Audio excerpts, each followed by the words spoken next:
Hello friends, nursing flick channel पर आप सभी का एक बार फिर से स्वागत करता हूं। आज की क्लास शुरू करने से पहले आज एक विशेष दिन है, उसी के उपलक्ष्य में मैं आपको शुभकामनाएं देता हूं। आज इंटरनेशनल नर्सेस डे है और यह दिवस प्रतिवर्ष 12 मई को मनाया जाता है, जिन्हें हम pioneer of nursing, modern nursing, Florence Nightingale के जन्म दिवस के रूप में मनाते हैं।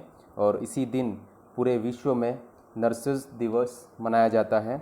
और इस साल की थीम जो है a voice to lead nursing the world to health, ये इस वर्ष की थीम है। और यदि आप कोई कम्पिटिटिव एग्जामिनेशंस लिख रहे हैं तो इस थीम को नोट कर लें। कहीं पे भी आपको पूछा जा सकता है कि इंटरनेशनल नर्सेस डे 2020 की थीम क्या थी या थीम क्या है।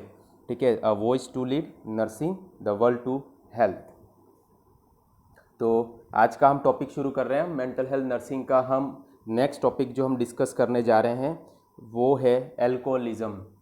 ठीक है, बहुत ही नॉन टॉपिक है, बहुत ही ट्रेंड टॉपिक है और ज़्यादातर लोगों को इसमें ज़्यादा इंटरेस्ट आएगा, ऐसा मुझे आभास है। तो शुरू करते हैं हम आज का टॉपिक। सबसे पहले शुरू करते हैं हम एल्कोहलिज्म की डेफिनेशन से। देखिए, एल्कोहलिज्म का बिल्कुल ये मतलब नहीं होता कि जो शराब पीता है उसको हम एल्कोहलिज्म कहते हैं, नहीं। जो शराब पीता है उसको हम कहते हैं एल्कोहलिक। ठीक है, और एल्कोहलिज्म की क्या डेफिनेशन है तो देखिए क्या है। When a person express the withdrawal symptoms after discontinue the alcohol consumption are known as alcoholism. क्या मतलब है कि जब एक पर्सन जो एल्कोहल पी रहा था वो जब अपने एल्कोहल को डिसकंटिन्यू करता है, यानी कि वो पीना बंद कर देता है उस क्वांटिटी में और उस समय अंतराल में, यानी कि वो रेगुलर पी रहा था और एक फिक्स अमाउंट का पी रहा था, उसके बाद जब वो उसको डिसकंटिन्यू कर देता है और उसको विड्रॉ करने के बाद उस एल्कोहलिक जो उसकी टेंडेंसी थी, एल्कोहल पीने की जो उसकी टेंडेंसी थी, एक्टिविटी थी, उसको बंद कर देता है, तो उसके बाद उसके अंदर जो सिम्टम्स अराइज होते हैं जिन्हें हम विड्रोल सिम्टम्स कहते हैं, वो सिम्टम्स जो उस व्यक्ति के अंदर दिखाई देते हैं उसी को हम क्या कहते हैं, एल्कोहलिज्म। तो एल्कोहलिज्म क्या है? When a person express the withdrawal symptoms after discontinue the alcohol consumption are known as alcoholism. यानी कि जो एल्कोहल वो कंज्यूम कर रहा था और उसको उसने अब विड्रॉ कर दिया है, बंद कर दिया है, उस एल्कोहल को लेना बंद कर दिया है, तो उसको नहीं लेने की वजह से जो सिम्टम्स आ रहे हैं उन्हीं को हम क्या कहते हैं, एल्कोहलिज्म। ठीक है, नेक्स्ट हम बात करते हैं कि कोई व्यक्ति एल्कोहल किन किन कारणों से पीता है। ठीक है, किन किन कारणों की वजह से एल्कोहल का वो कंज्यूम करता है, किन किन वजह से वो एल्कोहल कंज्यूम करता रहता है। तो उसके कारणों की यदि हम बात करें, कॉज की बात करें, तो पहला है बायोलॉजिकल कॉज। ठीक है, उसको शारीरिक रूप से ऐसी क्या दिक्कत है जिसकी वजह से वो एल्कोहल कंज्यूम करता है, तो उसका एक माना जाता है हेरेडिटी। ठीक है, हेरेडिटी का मतलब यही है वंशानुगत, यानी कि उसके पिता पीते थे, उसके दादा पीते थे, उसके परदादा पीते थे, तो अब वो भी कंज्यूम कर रहा है। तो एक पैटर्न, हेरिडिटरी पैटर्न की वजह से भी वो अल्कोहल कंज्यूम कर सकता है। नेक्स्ट है साइकोलॉजिकल कॉज। ठीक है, जो मैं सबसे बड़ा कारण मानता हूँ अल्कोहल कंजप्शन के लिए, तो उसके अंदर है depression, anxiety and failure to achieve the goal. ठीक है, देखिए आपने बहुत ही एक प्रसिद्ध मूवी हुई है कूली, अमिताभ बच्चन और स्वर्गीय ऋषि कपूर साहब की, जिसके अंदर एक गाना है कि मुझे पीने का शौक नहीं, पीता हूँ गम बुलाने को। एग्जैक्टली। ठीक है, तो ऐसा माना जाता है कि जब व्यक्ति अवसाद की स्थिति में होता है, डिप्रेशन की स्थिति में होता है, दुख की स्थिति में होता है, तो उस समय वो अल्कोहल कंजम्पशन की तरफ जाता है। ठीक है, सेकेंड है एंजाइटी। यदि कहीं उसको एंजाइटी है किसी चीज़ को लेके, किसी वस्तु को लेके यदि डर है, तो वह इस तरीके के कंज्यूम करके और खुद को एनर्जेटिक फील कराने की कोशिश करता है। नेक्स्ट है failure to achieve the goal. ठीक है, यानी कि यदि कोई व्यक्ति गोल तक नहीं पहुंच पाए, उसके गोल को यदि वो अचीव नहीं कर पाए, तो उसके दुख के कारण भी वो अल्कोहल कंजप्शन शुरू कर देता है। जस्ट लाइक आपने मूवीज में देखा होगा कि कोई व्यक्ति जो हीरो होता है वो अपनी प्रेमिका को नहीं प्राप्त कर पाता है तो अल्कोहल कंजप्शन शुरू कर देता है। ठीक है, या फिर कोई व्यक्ति है जो अपने गोल बनाया था कि मुझे इस स्तर तक पहुंचना है, लेकिन वो व्यक्ति नहीं पहुंच पाता है और उसके डिप्रेशन, उसके सैडनेस, उस सेटबैक के कारण व्यक्ति अल्कोहल कंजप्शन शुरू कर देता है। ठीक है, और सेम एक और पॉइंट भी आप ऐड कर सकते हैं कि जब व्यक्ति गोल को अचीव कर लेता है तब भी वो अल्कोहल कंजप्शन करता है। यानी कि वो दुख की घड़ी में भी अल्कोहल कंजम्पशन करता है, सुख की घड़ी में भी अल्कोहल कंजम्पशन करता है। ठीक है, नेक्स्ट है सोशल कोज। सोशल कोज यानी क्या क्या ऐसे सामाजिक कारण हैं जिनकी वजह से व्यक्ति अल्कोहल कंजम्पशन शुरू करता है, अल्कोहल कंजम्पशन करता है।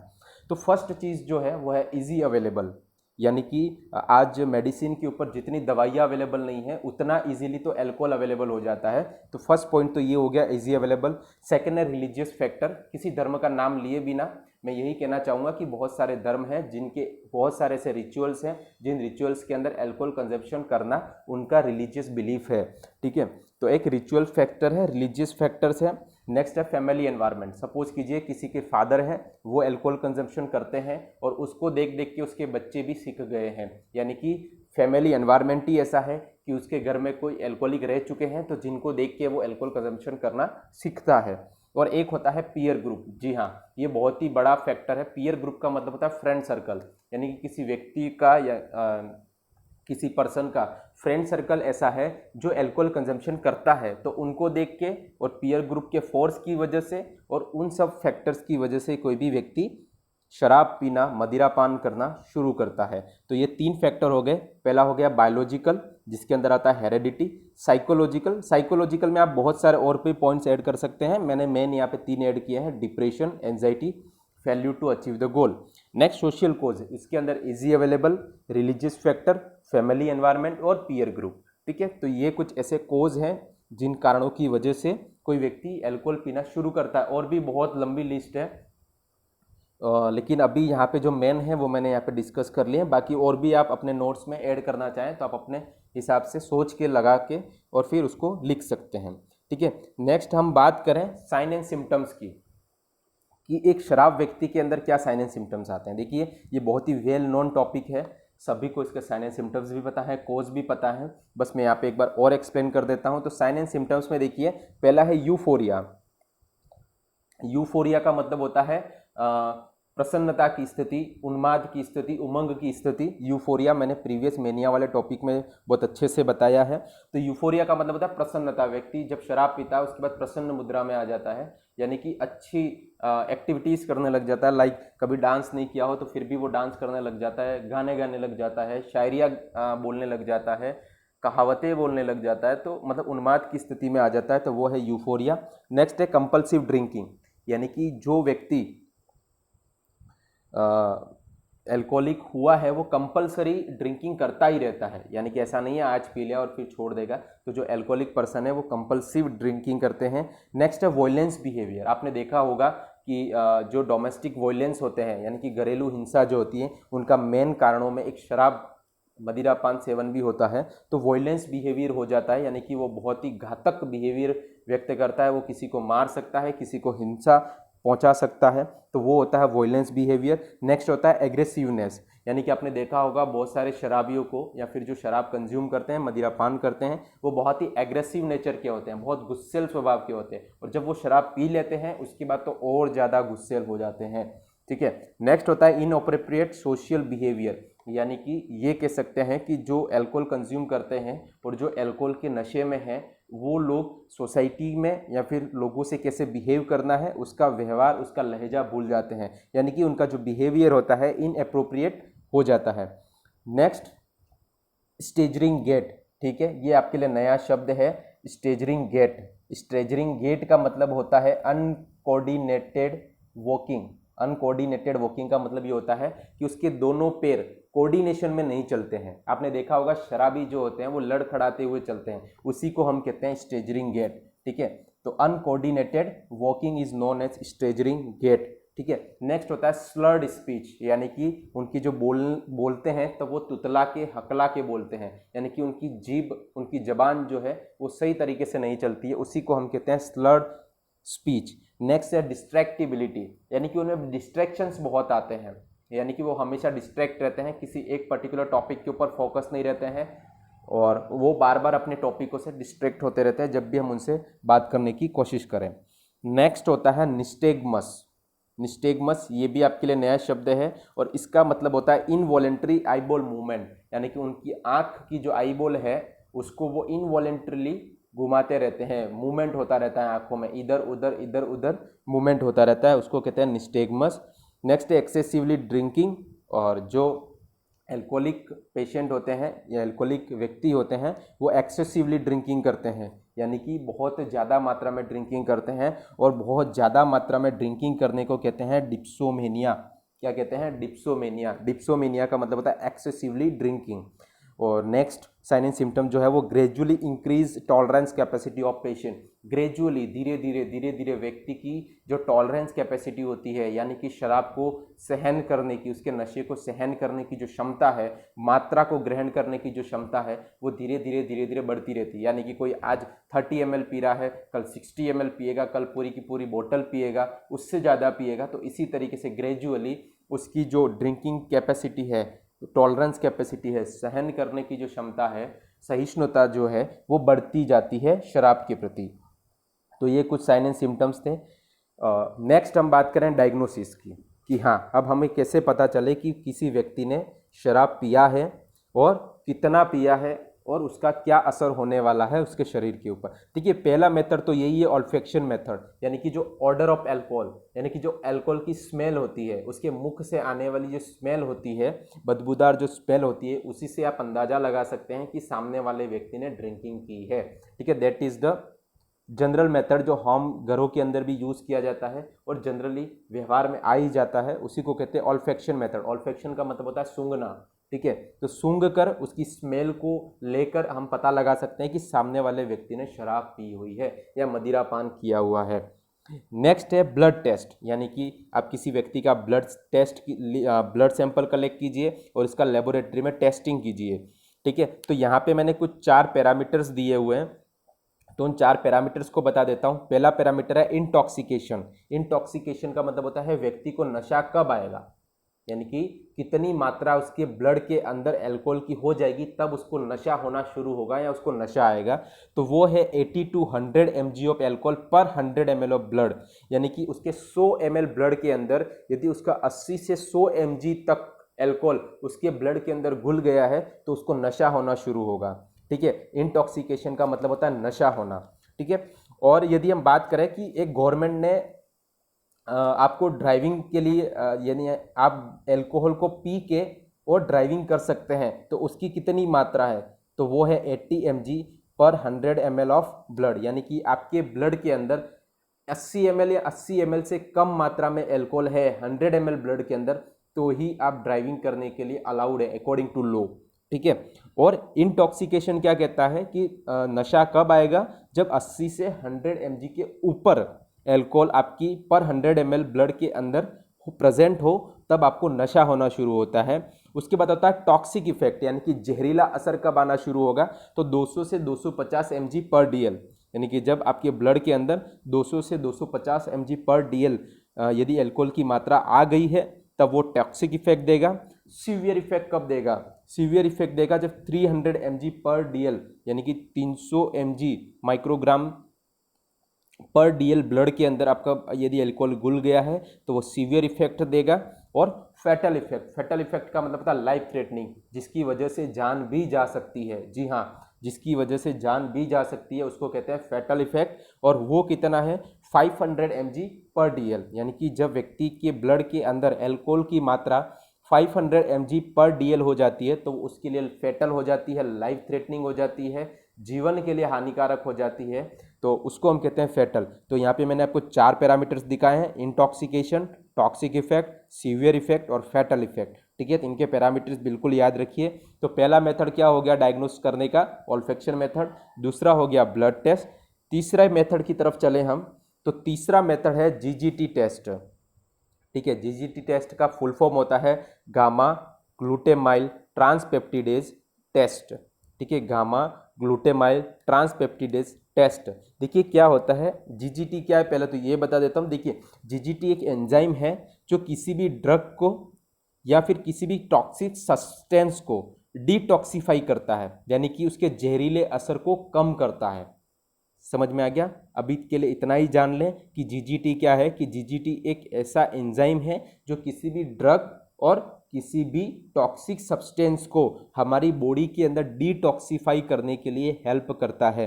तो देखिए नॉर्मल वैल्यू क्या है, पहली बात तो क्या करते हैं कि ये एक अल्कोहल सेंसिटिविटी टेस्ट है जो कि ये जानने में मदद करता है कि लीवर अल्कोहल की वजह से आपका लीवर कितना डैमेज हुआ है। यानी कि आपको पता ही है कि जो अल्कोहल होता है उसका डिटॉक्सिफिकेशन लीवर के अंदर होता है। इसी वजह से जो अल्कोहल की वजह से जो सबसे ज़्यादा खतरा होता है वो लीवर को होता है। ठीक है, तो अल्कोहल सेंसिटिविटी टेस्ट है और ये क्या करने के लिए हेल्प करता है कि लीवर का डैमेज चेक करने के लिए, लीवर का डैमेज परसेंटेज चेक करने के लिए जीजीटी टेस्ट किया जाता है।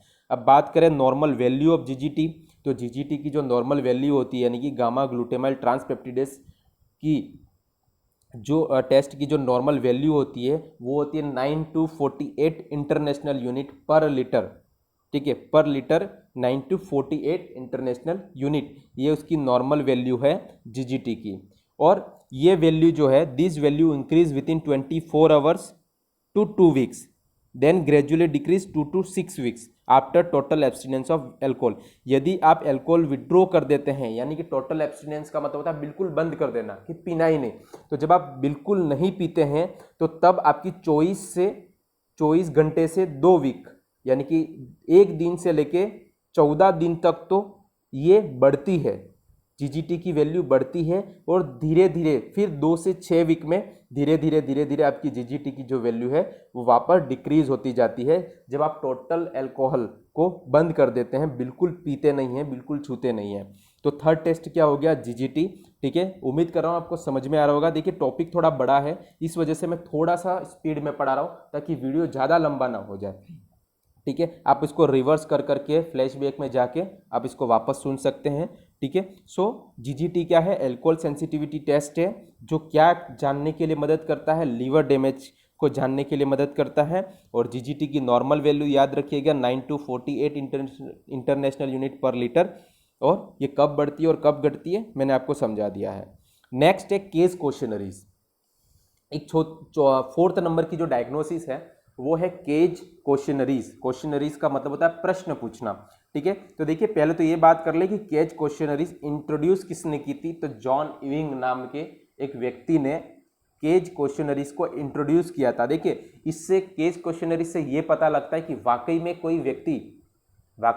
कोई व्यक्ति जो अल्कोहल कंज्यूम कर रहा है वो वाकई में उस अल्कोहल को छोड़ना चाहता है या नहीं चाहता है, उसकी विलिंगनेस को चेक किया जाता है इस क्वेश्चनरीज के द्वारा। देखिए केस की फुल फॉर्म है, देखिए सबसे पहले सी से उनसे क्वेश्चन पूछा जाता है, cut down the quantity of alcohol. क्या आप अपनी अल्कोहल जो क्वांटिटी पी रहे हैं उसको कट डाउन करना चाहते हैं, मतलब उस मात्रा को कम करना चाहते हैं। जैसे आप रोज 1 बोतल पीते हैं तो क्या आप आधी बोतल पीना चाहेंगे, क्या उससे भी कम पीना चाहेंगे, यानी कि आप क्या अपनी क्वांटिटी को डिक्रीज करना चाहते हैं या नहीं, उसका हाँ या ना में जवाब चाहते हैं। ठीक है, सिर्फ हाँ या ना में। दूसरा है ए से होता है एनोइड। एनोइड का मतलब होता है आलोचना, यानी कि हम उससे पूछते हैं कि what do you feel when criticism by others, यानी कि आपको जब कोई आलोचना करता है कि ये व्यक्ति तो शराब पीता है, ये व्यक्ति तो शराबी है, ये व्यक्ति प्रतिदिन शराब पीता है, तो इस तरीके की जब लोग आपसे आलोचना करते हैं, आपकी आलोचना करते हैं, तो आप क्या फील करते हैं। ठीक है, ऐसा उससे पूछा जाता है। ठीक है, यदि वो ये कहता है कि हाँ मुझे बहुत बुरा लगता है तो इसका मतलब वो उसका पॉजिटिव आंसर है, ये याद रखिए। ठीक है, जी से होता है गिल्ट, यानी कि उससे ये प्रश्न पूछा जाता है, क्या आपको कभी गिल्ट फील होता है, क्या आपको लगता है कि नहीं शराब पीना गलत बात है, ऐसा आपको क्या कभी फील होता है। यदि वो हाँ कहता है तो उसका पॉजिटिव आंसर है। नेक्स्ट है ई। फिर ई से हम पूछते हैं आई ओपनिंग, यानी कि उसको हम पूछते हैं कि क्या आपको आंख खोलते ही उठते ही आपको शराब की जरूरत पड़ती है क्या, वो या तो हाँ कहेगा या ना कहेगा। देखिए सी से क्या होता है, cut down the quantity of alcohol. A से होता है एनोइड, जी से होता है गेल और ई से होता है आई ओपनिंग। देखिए आपको क्वेश्चन ऐसे पूछा जा सकता है, एक तो ये क्वेश्चन पूछा जा सकता है कि केज क्वेश्चनरीज इंट्रोड्यूस बाय, किसके द्वारा इंट्रोड्यूस की गई, तो जॉन इविंग के द्वारा। या फिर आपको ये पूछा जा सकता है कि केज क्वेश्चनरीज किस कंडीशन के अंदर अप्लाई की जाती है, तो अल्कोहलिज्म के अंदर। ठीक है, अब एक नोट डाला है मैंने कि if patient give 2 positive answer it means he want to leave alcohol. यदि कोई व्यक्ति इन 4 सवालों में से किन्हीं 2 सवालों के जवाब पॉजिटिव दे देता है, हाँ में दे देता है, तो इसका मतलब ये है कि वो सच में चाहता है कि वो अल्कोहल छोड़ दे। ठीक है, ये होता है केज क्वेश्चनरीज। उम्मीद कर रहा हूँ आपको समझ में आया होगा। नेक्स्ट हम बात करें मैनेजमेंट की। देखिए कैसे मैनेज किया जाता है जब अल्कोहलिज्म वाला कोई पेशेंट है, या वो खुद को कैसे मैनेज कर सकता है। ठीक है, तो सबसे पहला है सेल्फ कंट्रोल। देखिए ये सबसे बड़ा ट्रीटमेंट है, और आपसे पूछा जाए कि मोस्ट इफेक्टिव ट्रीटमेंट क्या है, तो टोटल एब्स्टिनेंस।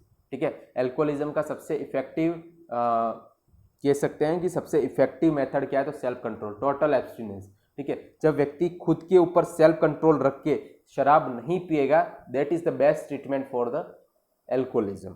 ठीक है, तो फर्स्ट मैनेजमेंट क्या हो गया, सेल्फ कंट्रोल, जिसको हम कहते हैं टोटल एब्स्टिनेंस। एब्स्टिनेंस का मतलब होता है बंद कर देना। ठीक है, निषेध लगा देना। सेकेंड जो मैनेजमेंट है वो है अल्कोहलिक एनोनिमस। देखिए ये एक दो व्यक्ति थे, बॉब एंड विल्सन। इन्होंने क्या किया, एक एनोनिमस क्रिएट किया। देखिए एक बार मैं पढ़ के बता देता हूँ। Alcoholic anonymous is an international mutual aid fellowship with the stated purpose of enabling its member to stay sober and help other alcoholics achieve sobriety. Alcoholic Anonymous is non-professional, self-supporting and apolitical. Its only membership requirement is a desire to stop drinking. देखिए alcohol anonymous एक शराबियों का group है, ऐसा भी आप कह सकते हैं। ठीक है, यानी कि जो अल्कोहलिक थे उनका एक ग्रुप है, जिसे क्रिएट किसने किया था, बॉब और विल्सन ने।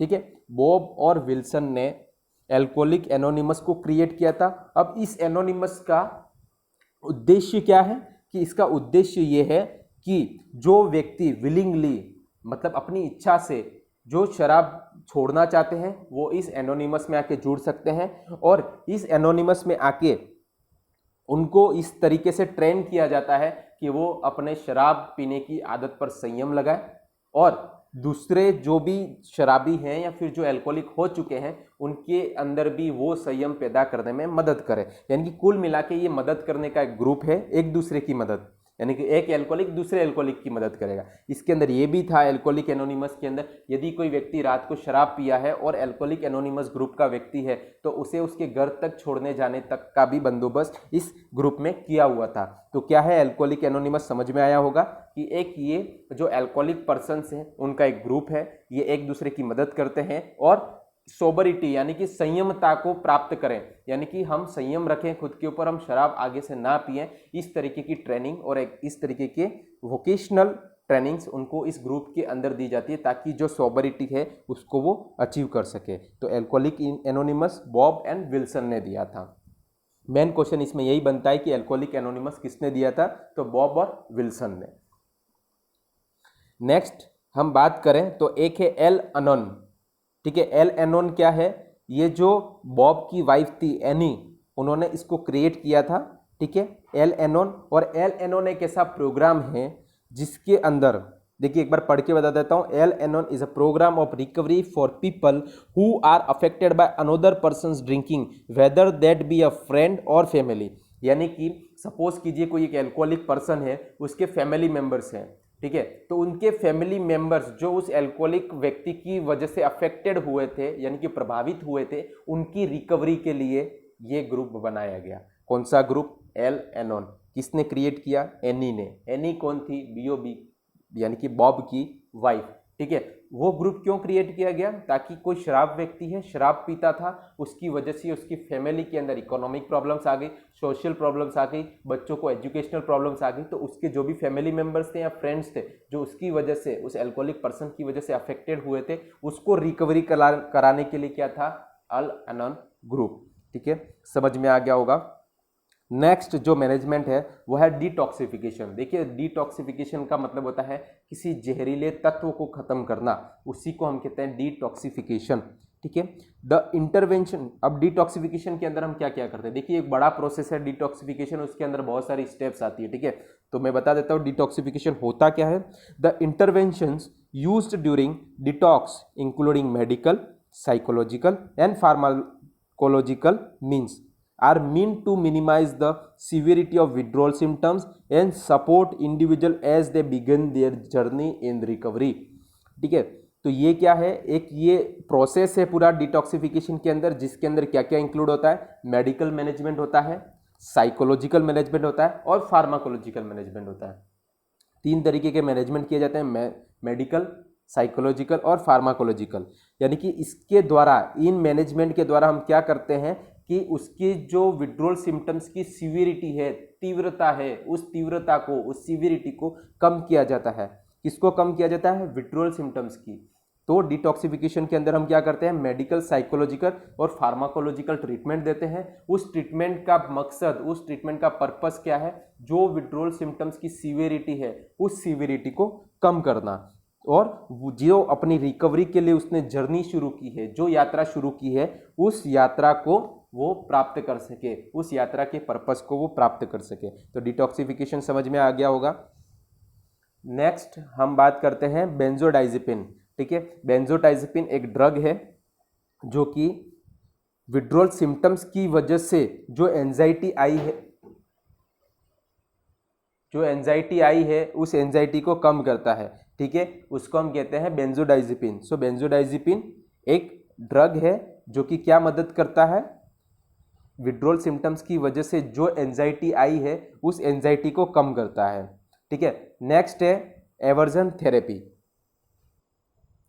तो एवर्जन थेरेपी क्या होती है? तो aversion therapy is a form of psychological treatment in which the patient is exposed to a stimulus while simultaneously being subjected to some form of discomfort।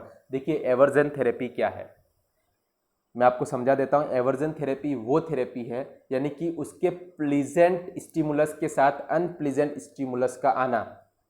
यानी कि सपोज कीजिए, एवर्जन थेरेपी के मैं उदाहरण देता हूं कि कोई बच्चा नेल बाइटिंग करता है, नाखून खाता है, तो उसकी मदर क्या करती है? उन नाखूनों के ऊपर या तो नमक लगा देगी या नींबू लगा देगी, जिसकी वजह से उसको नाखून चबाने में जो प्लीजेंट मिल रहा था, जो सुख मिल रहा था, वो सुख किस में कन्वर्ट हो जाएगा? दुख में कन्वर्ट हो जाएगा, क्योंकि उसको नाखून खट्टे लगेंगे, उसके नाखून उसको खारे लगेंगे, तो उसकी वजह से वो नाखून चबाना बंद कर देगा।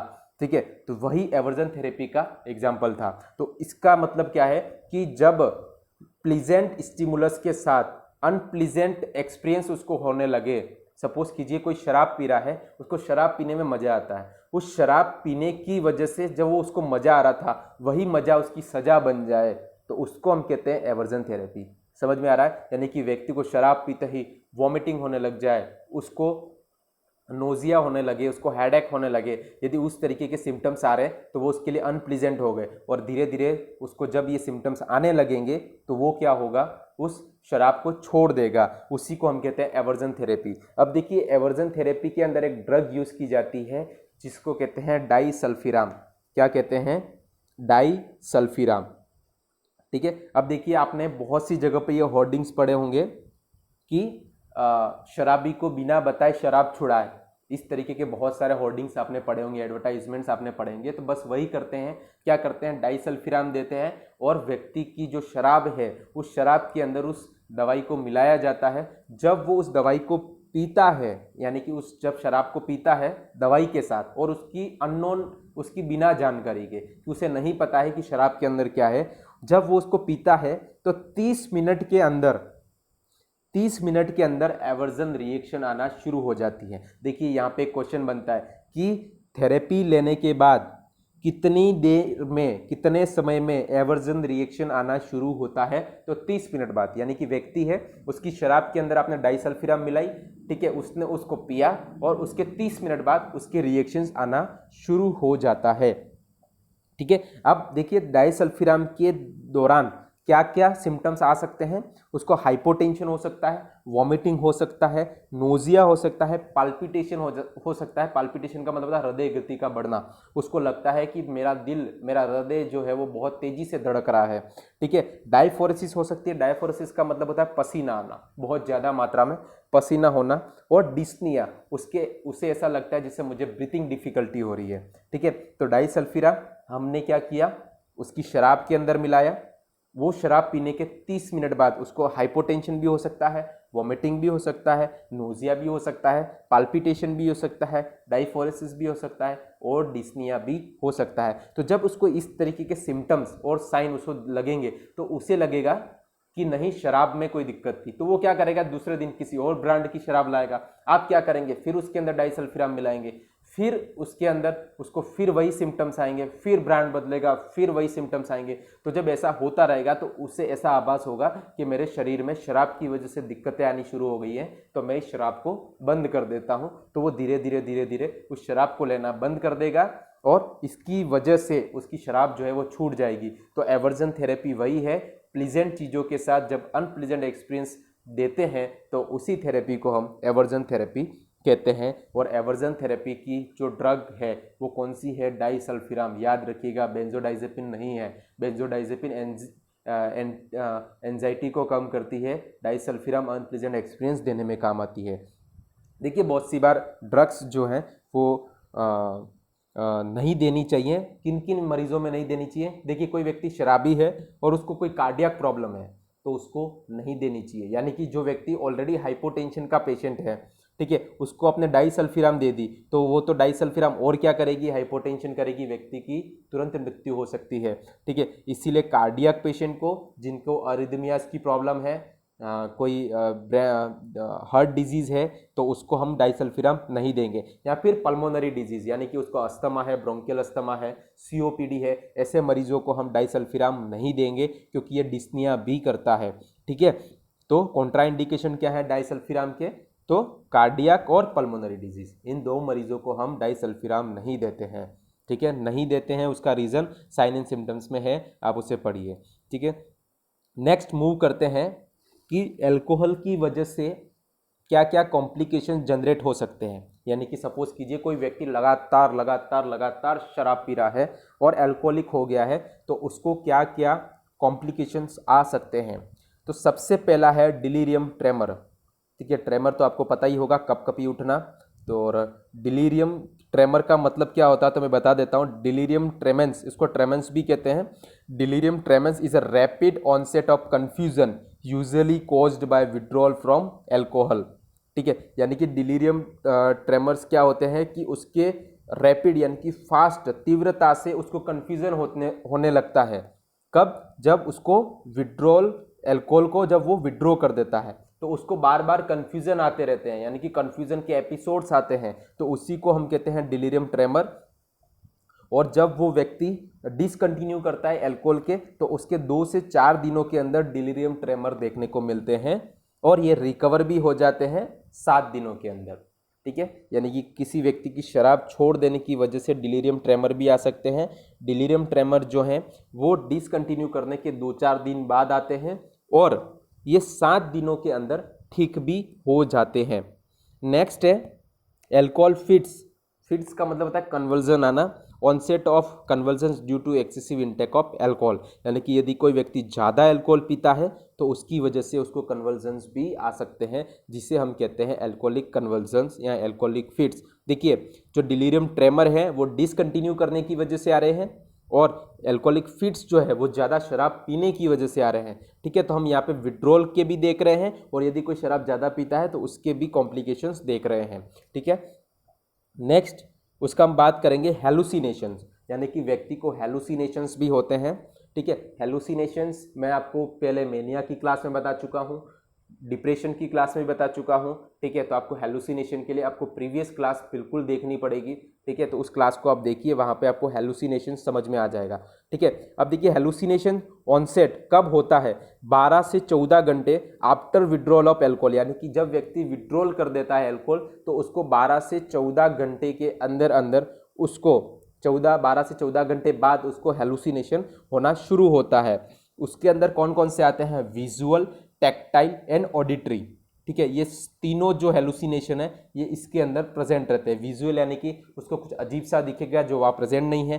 टैक्टाइल का मतलब होता है छूने से संबंधित, स्किन से रिलेटेड, यानी कि टैक्टाइल में उसको लगता है कि मेरे शरीर के ऊपर कोई रेंग रहा है, जू रेंग रही है, चींटी रेंग रही है, या कोई कीड़ा मेरे शरीर पे घूम रहा है, इस तरीके का आभास होता है तो उसको कहते हैं टैक्टाइल।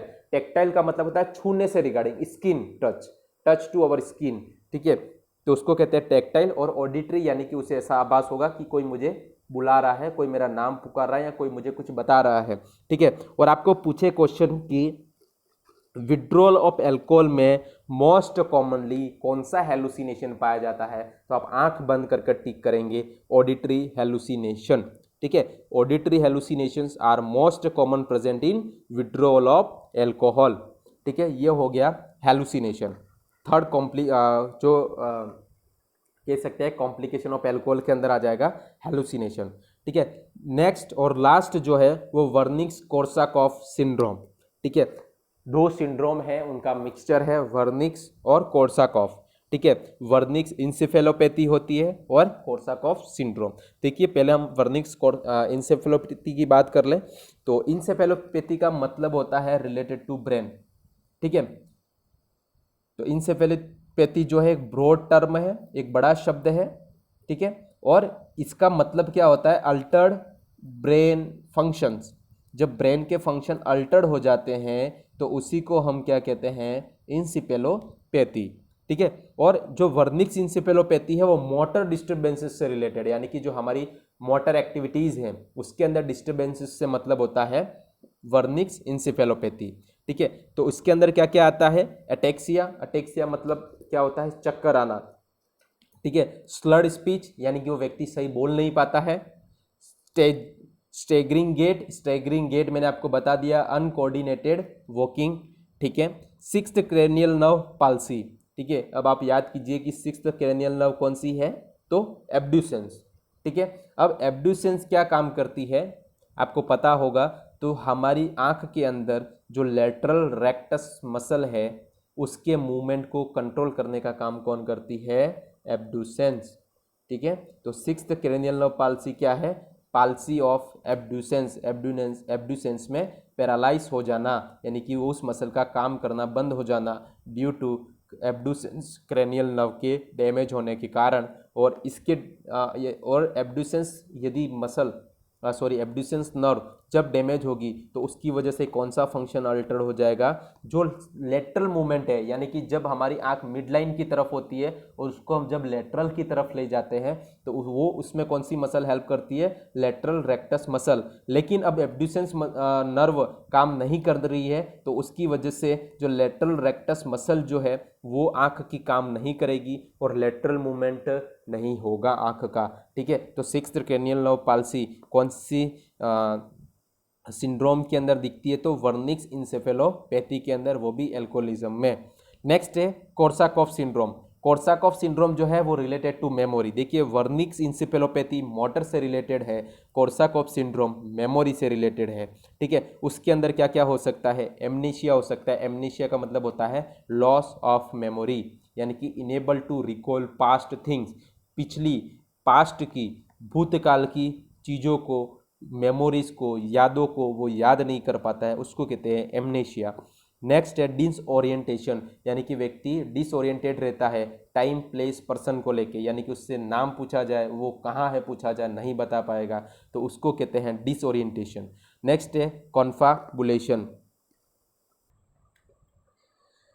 तो कॉन्फाबुलेशन का मतलब क्या होता है, देखिए कॉन्फाबुलेशन के अंदर क्या मतलब होता है, तो कॉन्फाबुलेशन का मतलब होता है कि व्यक्ति जब आपको कोई स्टोरी सुना रहा है, ठीक है, तो वो स्टोरी सुनाते सुनाते उस गैप में फिर दूसरी स्टोरी लगा देता है, यानी कि पहली स्टोरी कंप्लीट नहीं हुई है, एक स्टोरी को ख़त्म करने के बीच में वो कई सारी स्टोरियाँ बना देता है। जैसे हम कहते हैं ना ये मनगढ़ंत बातें बना रहा है, यानी कि अजीबोगरीब बातें। कोई स्टोरी चल रही थी, उसको पूछा जा रहा था कि आपने क्या खाना खाया, तो वो खाना क्या खाया उसके साथ साथ उसके बीच के गैप के अंदर वो कोई और स्टोरी जोड़ देता है। जैसे मैं खाना खाने से पहले वहाँ गया, फिर मैं वहाँ से मार्केट गया, मार्केट से घर आया, उसके बाद मैंने ये खाना खाया। तो कॉन्फाबुलेशन क्या है कि पहले खाना खाया, क्या खाना खाया, सिर्फ उससे इतना पूछा गया और उसने क्या किया, क्या खाना खाया मैंने घर जाके खाना खाया के बीच में वो कहाँ कहाँ गया, कहाँ से होके आया, वो सारी उसने बातें उस एक सेंटेंस के अंदर दिखा दी, एक स्टोरी के अंदर दिखा दी। उसी को हम कहते हैं कॉन्फाबुलेशन। जब स्टोरी के गैप के अंदर